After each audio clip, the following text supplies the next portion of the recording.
Shalom pemirsa yang saya kasih di dalam Yesus Kristus. Bertemu kembali dengan saya Pendeta George Marso-Daniel dalam Renungan Kasih. Kita bersyukur kepada Tuhan karena hari ini kita sekali lagi belajar bersama-sama dari firman Tuhan yang menjadi makanan rohani kita, bahkan memberikan kepada kita persiapan tubuh, jiwa, dan roh kita menjelang hari Tuhan yang tidak lama lagi. Pemirsa yang kekasih, sebelum kita membaca beberapa nats firman Tuhan yang menjadi landasan percakapan kita hari ini, mari kita tunduk kepala kita berdoa. Bapa yang penuh kasih, kami datang kepadamu dan memohon sekali lagi pertolongan-Mu. Biarlah kebenaran Tuhan hari ini benar-benar meneguhkan kami. Roh Kudus-Mu sendiri berbicara kepada kami, sehingga kebenaran ini menjadi bagian kami dan meneguhkan kami menjelang hari Tuhan yang tidak lama lagi. Berfirmanlah Bapa, kami telah siap mendengar. Dalam nama Yesus yang punya firman hidup, kami telah memintanya. Haleluya. Amin. Mari kita membuka firman Tuhan dari Kisah Para Rasul.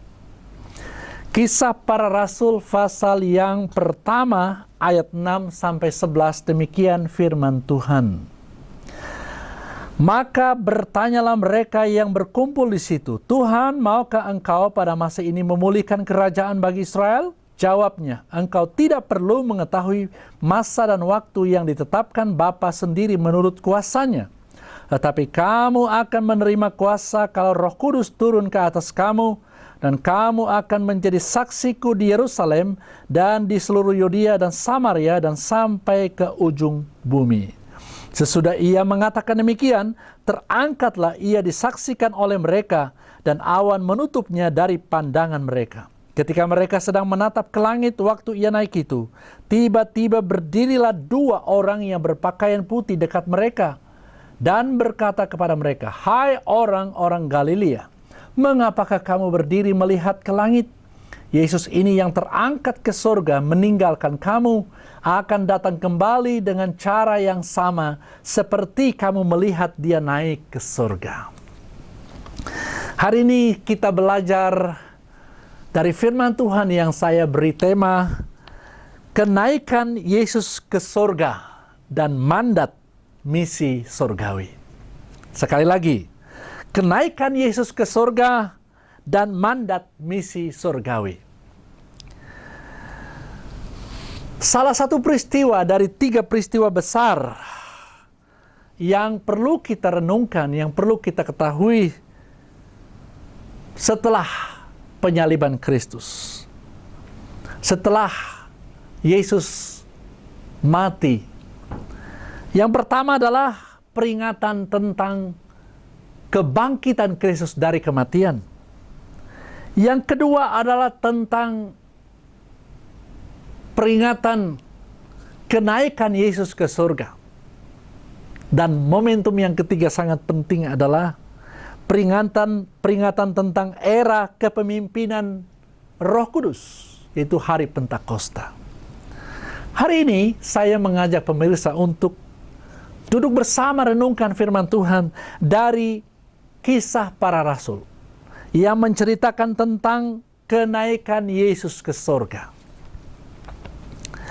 Tidak ada kenaikan tanpa adanya peristiwa tentang kedatangan inkarnasi Allah menjadi manusia di dalam diri Yesus Kristus, kemudian mati dan dikuburkan, lalu bangkit dari kematian. Prosesi kenaikan ini adalah merupakan bagian dari prosesi-prosesi sebelumnya. Inkarnasi, kehidupannya, pengajarannya, kemudian penderitaannya, penyalibannya, kematiannya, penguburannya, kebangkitannya yang kita baru rayakan sebagai Jumat Agung dan Paskah kebangkitan Kristus. Tapi hari ini saya mengajak pemirsa untuk renungkan tentang kenaikan Kristus ke surga. Pentingkah kita mengetahui tentang kenaikan Kristus ke surga? Untuk apa kita mempelajari? Untuk apa kita mengerti kebenaran ini? Jadi pentingnya kenaikan Yesus ke surga bagi kita sebagai pengikut-pengikutnya untuk menunjukkan beberapa kebenaran menurut firman Tuhan ini. Yang pertama adalah pernyataan kuasanya, pernyataan otoritasnya di atas semua otoritas, kuasanya di atas semua kuasa, power Yesus di atas semua kekuasaan yang ada di bumi.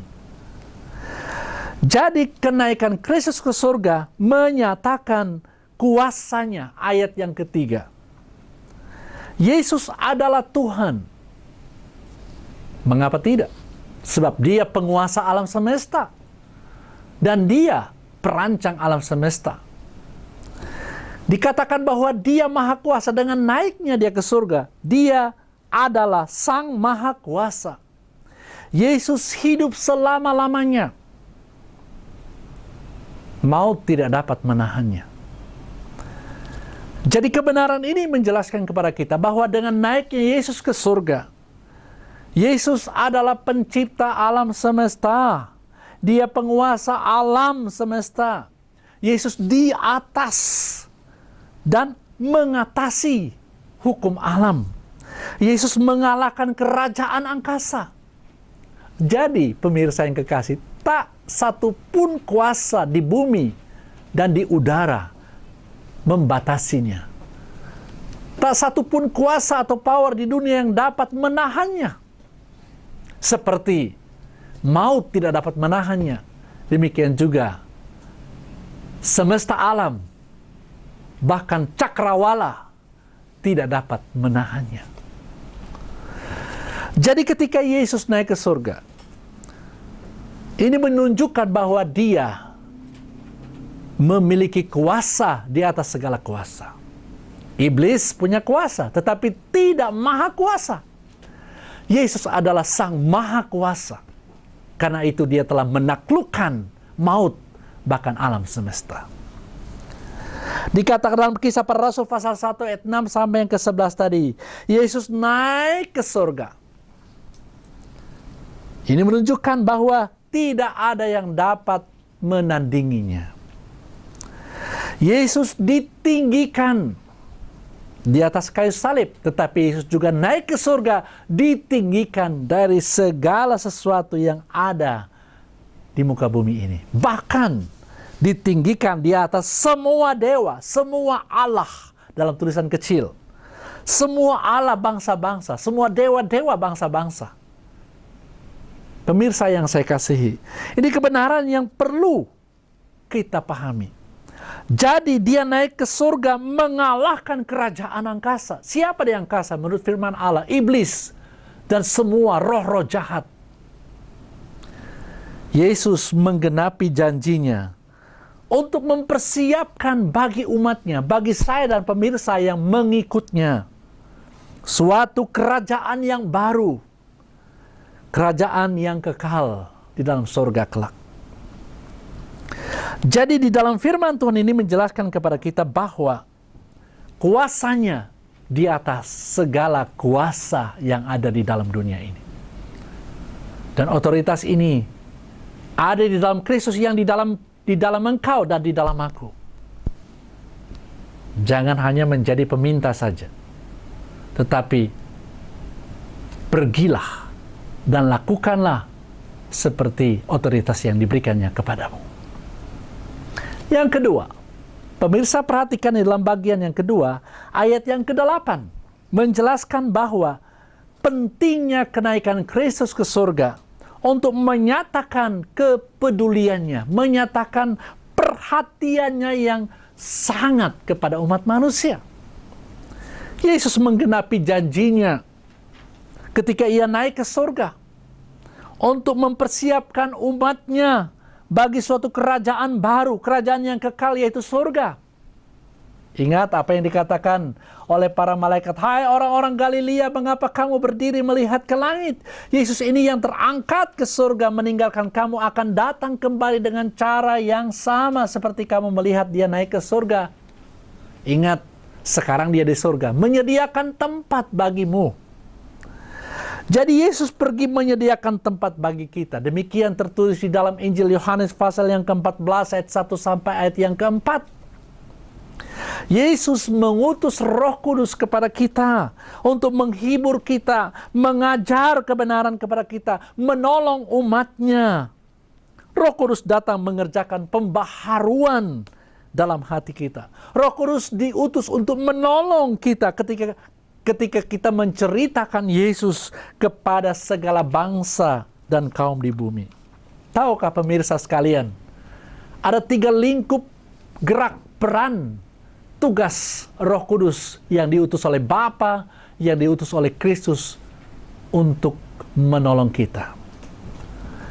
Yang pertama adalah Roh Kudus datang untuk menginsafkan dunia akan dosa. Hal pertama adalah Roh Kudus datang untuk menginsafkan dunia. Saudara, kata dunia di sini berbicara mengenai manusia, mengenai bangsa-bangsa, mengenai umat manusia di segala penjuru dunia. Siapa mereka?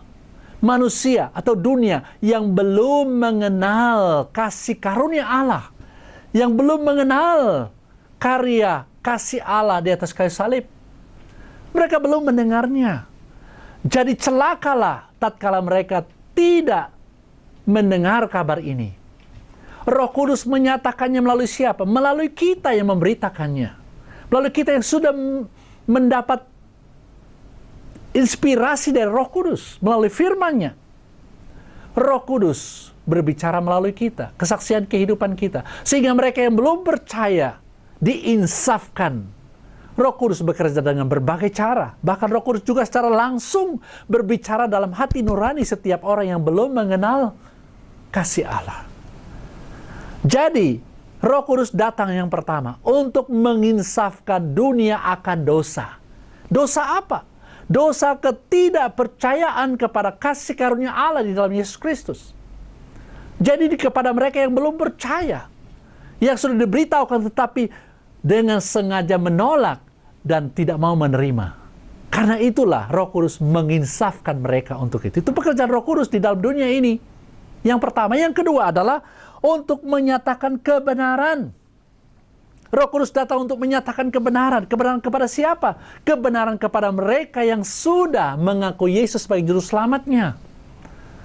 Jadi Roh Kudus selalu menyatakan kebenaran kita.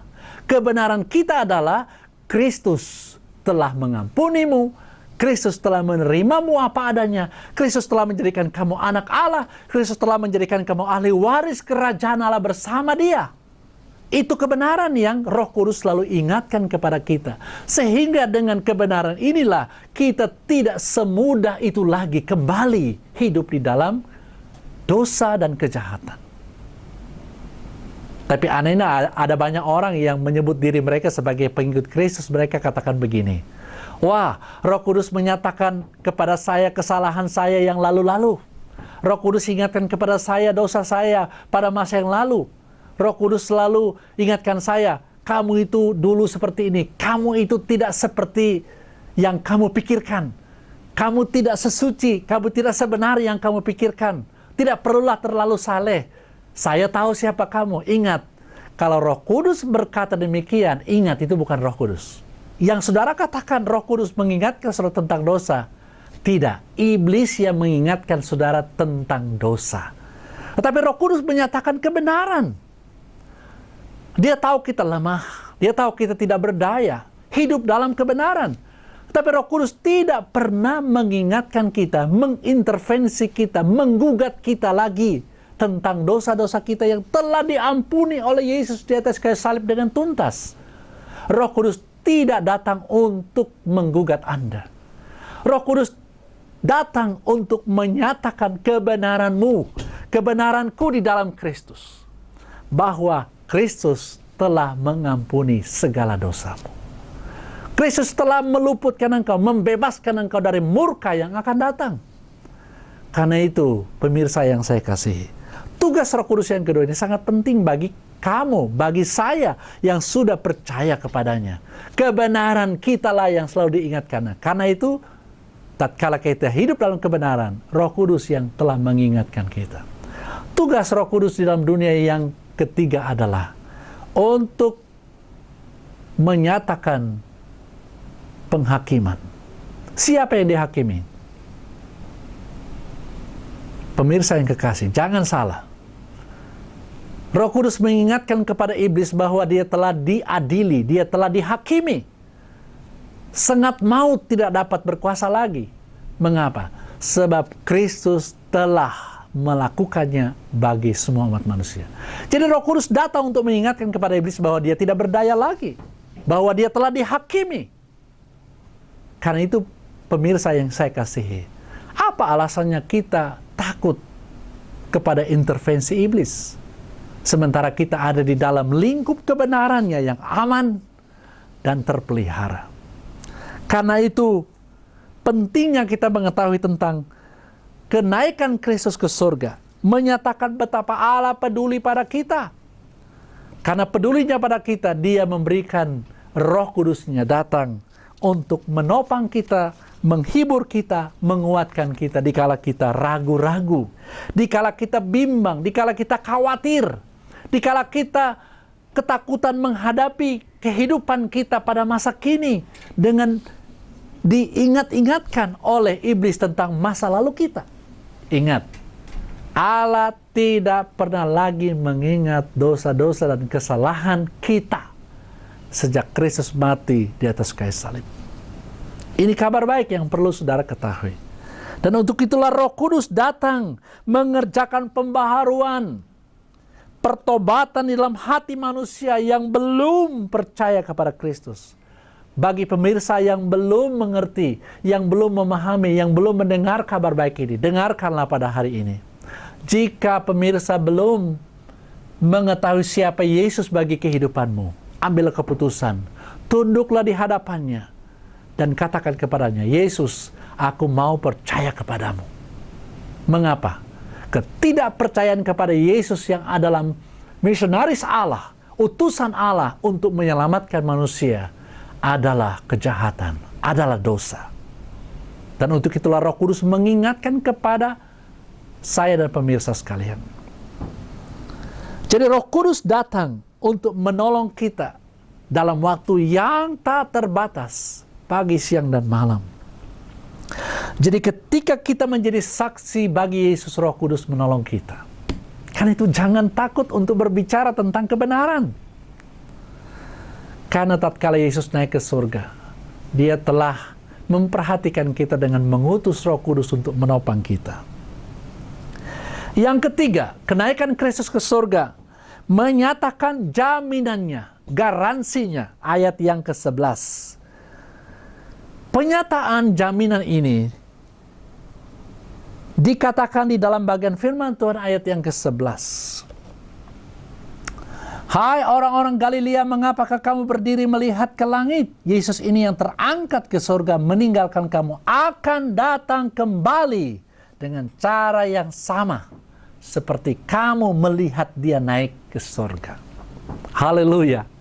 Pemirsa yang saya kasih, kenaikan Kristus ke surga adalah demonstrasi awal, simulasi awal tentang apa yang akan terjadi kelak atas mereka yang percaya kepadanya. Jadi disebut di sini mereka yang percaya kepadanya. Siapakah mereka yang percaya kepadanya? Mereka yang telah mengaku Yesus sebagai Tuhan dan Juru Selamat mereka. Apa yang akan terjadi nanti dengan pengikut-pengikut Kristus? Yesus telah menunjukkan demonstrasi awalnya, naik ke surga. Ya, perhatikan firman Tuhan, naik ke surga. Jadi dengan naiknya ini, Yesus memberikan jaminan. Apa jaminannya? Mereka yang percaya kepadanya juga akan hidup seperti Yesus hidup. Maut tidak berdaya atas mereka, sama seperti maut tidak berdaya atas Kristus. Yang kedua, mereka akan bangkit seperti Kristus juga bangkit dari kematian. Bangkit secara fisik, bangkit secara tubuh. Iya, itu yang Allah akan lakukan. Memang setiap orang akan mati, kemudian diletakkan di dalam liang kubur. Di sanalah dia menantikan tatkala sangkakala Allah berbunyi kelak. Allah akan memberikan tubuh yang baru, dan saudara akan dibangkitkan. Ingat, Yesus tidak lama lagi akan datang. Sesuai dengan janjinya. Tetapi mungkin satu saat nanti kita akan berbicara mengenai kedatangan Kristus yang kedua kali. Tapi hari ini kita berbicara mengenai janji Yesus yang telah naik ke surga itu. Dia satu saat akan datang kembali dengan cara yang sama. Yang ketiga, saudara, jaminan yang dia berikan adalah selain hidup, selain bangkit dari kematian, yang ketiga adalah, oh ini dia, berita yang luar biasa. Sama seperti Yesus naik ke surga.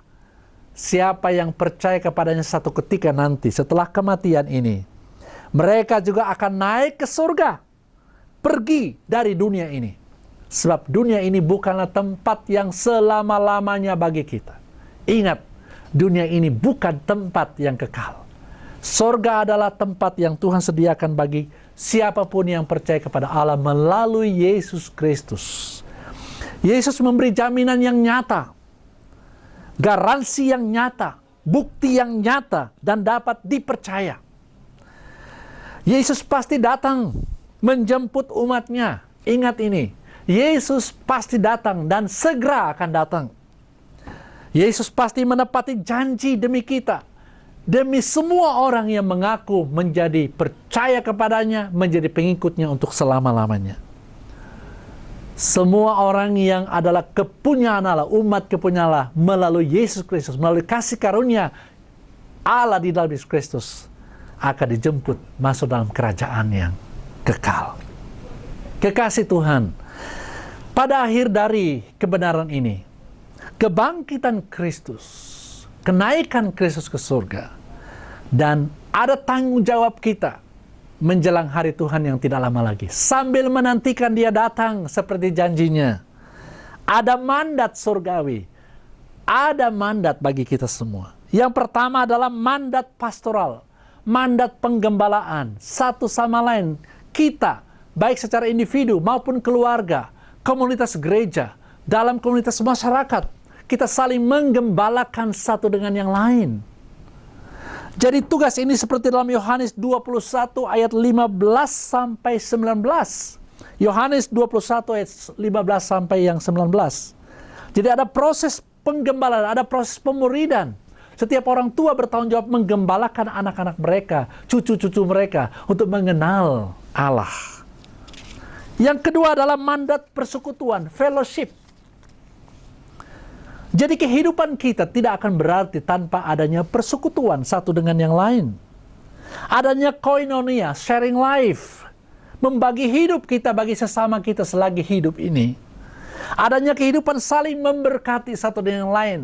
Bukan supaya kita diberkati, karena kita memang sudah diberkati, maka kita berhak untuk memberkati siapapun. Adanya peneguhan oleh Roh Kudus, persekutuan umat Allah di bawah pimpinan era kepemimpinan Roh Kudus. Pemirsa yang saya kasihi, ini mandat yang diberikan. Jika kita hidup dalam persekutuan hari ini, bahkan itu harus terjadi, terpelihara sampai Yesus datang. Tidak hanya 1-2 hari. Karena persoalan lalu kita terpisahkan satu dengan yang lain. Tidak. Ada mandat persekutuan satu dengan yang lain. Yang terakhir adalah mandat memberitakan Injil. Ini mandat pengutusan, missions kepada dunia. Jadi adanya kesaksian, marturia, saksi hidup. Setiap orang percaya Yesus dapat berbicara, wajib berbicara, harus berbicara tentang siapa Yesus bagi semua orang. Pergilah, jadikan semua orang murid Kristus. Jadi mandat inilah yang telah diberikan kepada kita. Kristus adalah pemberi mandat. Kita adalah penerima mandat. Lakukanlah apa yang harus kita lakukan menjelang hari Tuhan. Karena ketika Yesus datang nanti, tidak ada lagi waktu untuk kita berbicara dan melakukan seperti apa yang Dia inginkan dari kita. Satu hal, percayalah pada karya Allah di dalam Yesus Kristus. Dan lakukanlah apa yang perlu kita lakukan untuk menyampaikan kebenaran. Agar sebanyak mungkin orang masuk surga untuk selama-lamanya. Tuhan Yesus memberkati kita semua. Ingat janji Tuhan, Dia naik ke surga dan Dia akan datang kembali. Mari kita berdoa. Terpujilah Engkau ya Bapa, oleh karena kebenaran-Mu telah kami dengar hari ini. Berkati setiap pemirsa yang telah mendengar firman-Mu. Baik yang sudah mengenal Engkau maupun yang belum mengenal Engkau. Biarlah kami semua ambil keputusan untuk tetap setia dan mengikuti Yesus sampai hari kedatangan yang kedua kali. Di dalam nama Yesus kami berdoa dan bersyukur untuk kebenaran ini. Haleluya. Amin. Amin. Kiranya Tuhan Yesus memberkati kita semua, meneguhkan kita, dan tetap setia kepadanya sampai akhir. Sampai bertemu kembali dalam acara renungan kasih yang akan datang. Tuhan Yesus memberkati. Shalom.